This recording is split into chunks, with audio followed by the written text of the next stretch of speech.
we'll go in first gear, because why not? I think I'll go a little further over.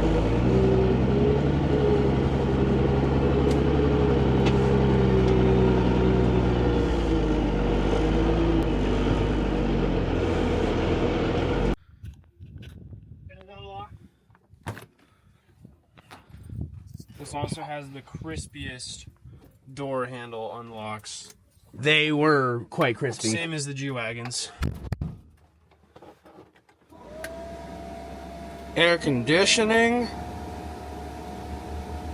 Yeah, AC's pretty good.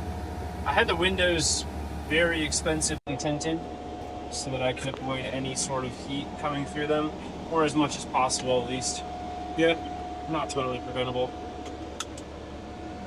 Hey, I said way higher.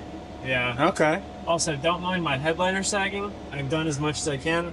I didn't even notice. Yeah, I'm going to end up going to an upholstery shop that probably has stronger adhesives than I do. Okay, so we've got parking brake right here. This is power on and off. You undo and do these anytime you get in the truck. This is the actual kill switch. So push this down to start a bit of fuel. And then 8-speed manual with overdrive. So you can select and deselect overdrive in each gear. So 8 speeds and overdrive, so 16 speed. And I can also turn up the idle with this.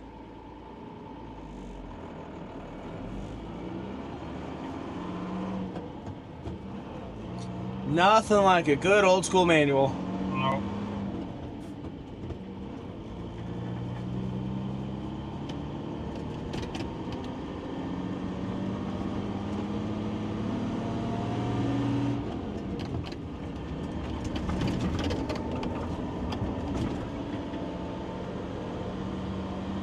Whee! Also pretty quiet in the cab. Yeah. I don't know how it compares to yours. Yet. Yeah, mine's louder. I can't have a conversation like this. But I don't know if I've ever driven the truck with the windows rolled up. Yeah. Just because I don't have air conditioning. Ah, good point. And you just need to install yours, right? Yeah, I gotta install it, and that's gonna... It's a pretty intensive process. You gotta have the compressor, condenser, route everything. Yeah. But This one was a fairly intense process, but luckily Roger did most of it. Just the engine side is what needed done. okay. So I wasn't connected when I bought the truck, but that was also part of what I paid when I had the engine replaced, was labor to finish the AC.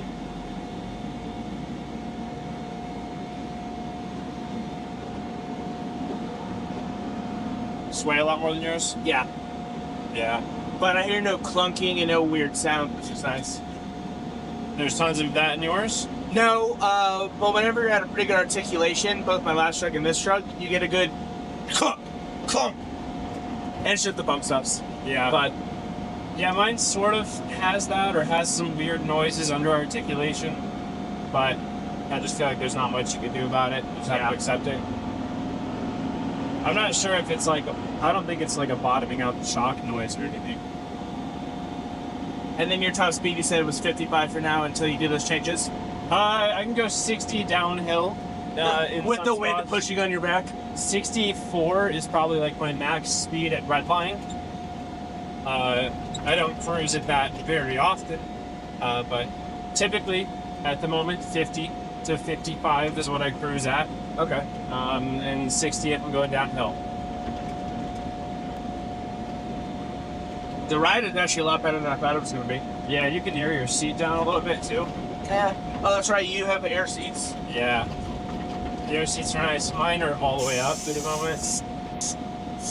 But like, there's just, the body moves back and forth, the habitat moves back and forth, everything moves independently of each other. Yeah. So there's like a lot of back and forth, side to side. Yeah, when I was following you, there was a good amount of sway in the vehicle, so I thought you were going to feel it more in the cab, but I don't feel anything. This company, Unimog out of Australia, makes they make a cab shock kit that I'm considering purchasing. I found my electrical company because Unidan uses them for their DC to DC. Oh, sick. Okay. Nice.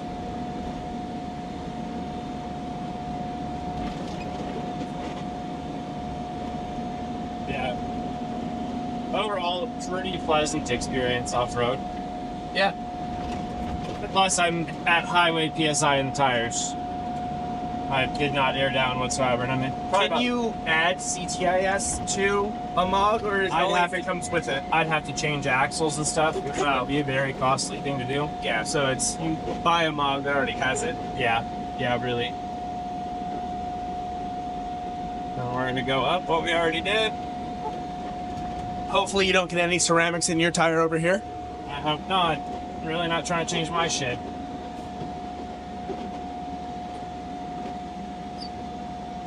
We already went up this? Oh, this is when we came down. Yeah. Oh, yeah. So, Here it actually looks like something, but when we were doing it beforehand, yeah.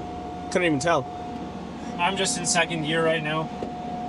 I don't have low range or anything because my gears go so low.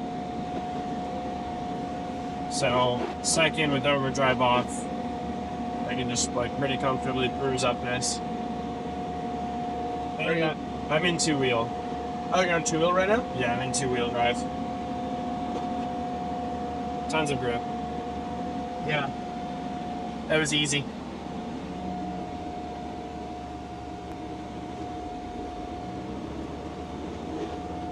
I also want to thank you over what we went over earlier. Yeah.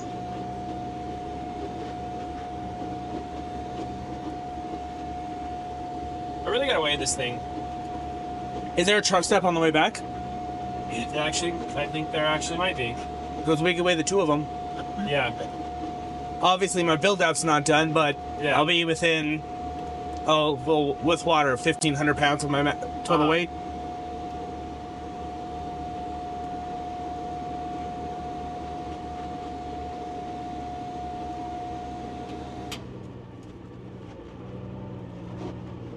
Like butter. How's that feel in yours? Honestly, pretty similar. Yeah. Mine's a little clunkier, for sure. So we went over. That right there, right? We went over further over there. And your turning radius is extra special. Significantly better. Okay, I wouldn't say Yeah, it was like 6 feet. It was a full person. Definitely a difference of being able to be in a left turn lane and being able to U-turn in a light on like a 2-lane road, and you not being able to. Yeah, I can't do that. We'll go in first gear, because why not? I think I'll go a little further over.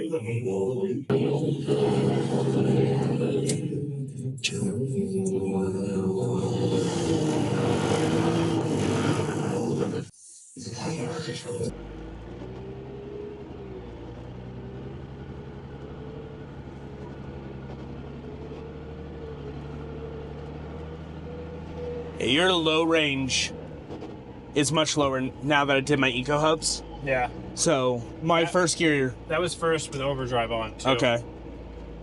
So, Yeah. Top red line in first gear. Let's find out what it is real quick. It's probably about 5 miles an hour.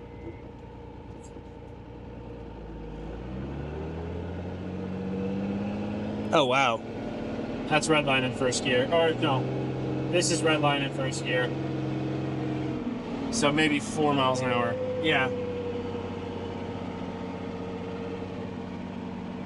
Oh, that's incredible. So this is how you could just walk outside right next to the vehicle. What do you mean? Oh, yeah. Yeah, this is how I was able to make videos about that. Because I can put it in first gear, overdrive off, and I can lower the idle.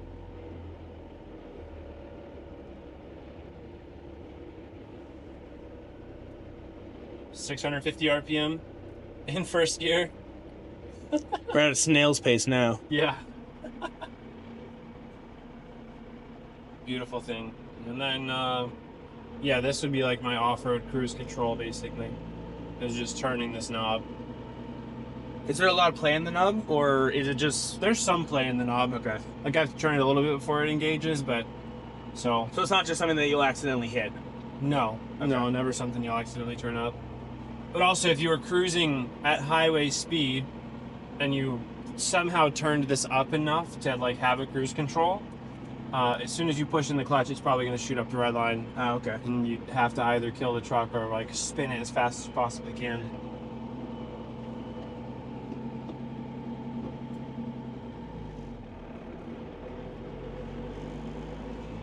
Third gear. And the transmissions feel smooth in this thing.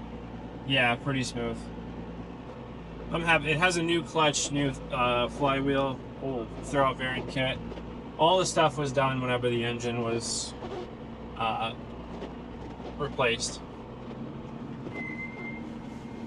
Yeah, coming down this, I feel a little bit more of the sway, but... Yeah. Yeah, in the box will get moving. And you were saying it's a little top-heavy? It sometimes feels a little top heavy. I'm sure I just overthink it. I have a lot more sway in my suspension, which if I'm already leaning that way, my box and stuff is going to lean further and make it feel worse. Probably more so than yours. But hopefully my replacing all the sway bar bushings will do something about that. Who knows? Yeah, and when we get into mine, you'll be able to see things that I can't see. So... What do you mean? You know, like when it's yours, sometimes you're too close to it and you don't feel or see something, and then someone else gets in, they're like, is that normal? You're like, oh, I'm just used to that sound. Yeah. Definitely. Oh, that turbo whistle! 4-inch straight pipe. All the way turbo back. Or turbo, and then just dumping out the pipe. Or this fucking stack. As you were rolling coals going down the highway. Oh, yeah. The truck is fairly loud with the dump right there, or with the stack. If I didn't have the stack, I could probably cruise all day long with the windows down and not be bothered, but sometimes it's a little too loud and I have to roll it up. Okay, but then you have air conditioning, so the Yeah. world is still okay. The AC makes it all right. Or it's all bearable because of AC. And also highway tire pressures right now, otherwise this would be a lot smoother ride. Yeah. Have you aired down almost all the way to off-road? I've aired down maybe, I think the lowest I've gone is like 15 front, 20 rear. How long did that take? It takes a long time. It takes a long time to air the tires down just from the valve stems like that. Are we talking 20 minutes or like 40 minutes? Probably 25, 30 minutes. Okay, yeah, that's a good amount of time. No.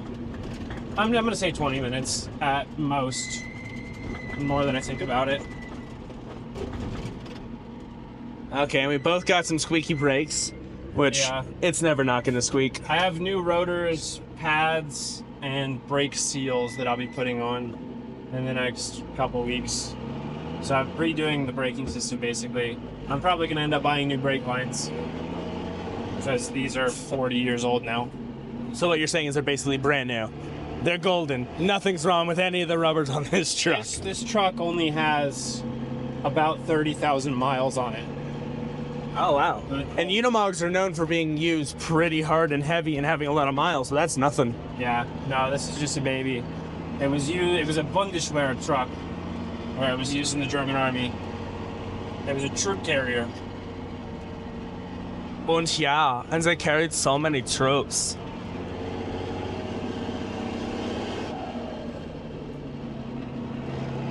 Turbo noises. Yeah, those turbo noises are awesome. I love this. I love this truck overall.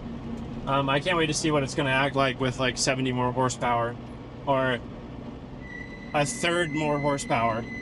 And then bigger tires, too. Yeah. So maybe it's a wash, but it feels good. Yeah, but your rolling speed will also increase, so Yeah. I'm at least excited highway's about probably going to be a lot better. that. Hopefully, I'll be able to cruise up hills in like another gear up, maybe, instead of the current gear that I am in. What gear are you usually when you're climbing hills? So if I'm going up a canyon, I'm typically in like fourth gear around like 25 to 30 miles an hour.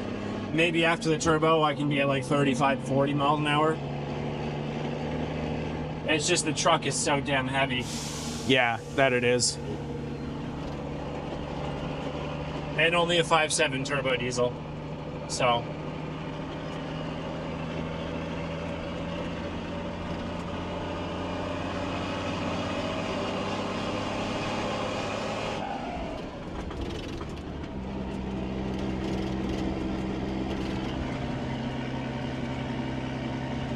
I'm nervous about taking this on a beach at some point too.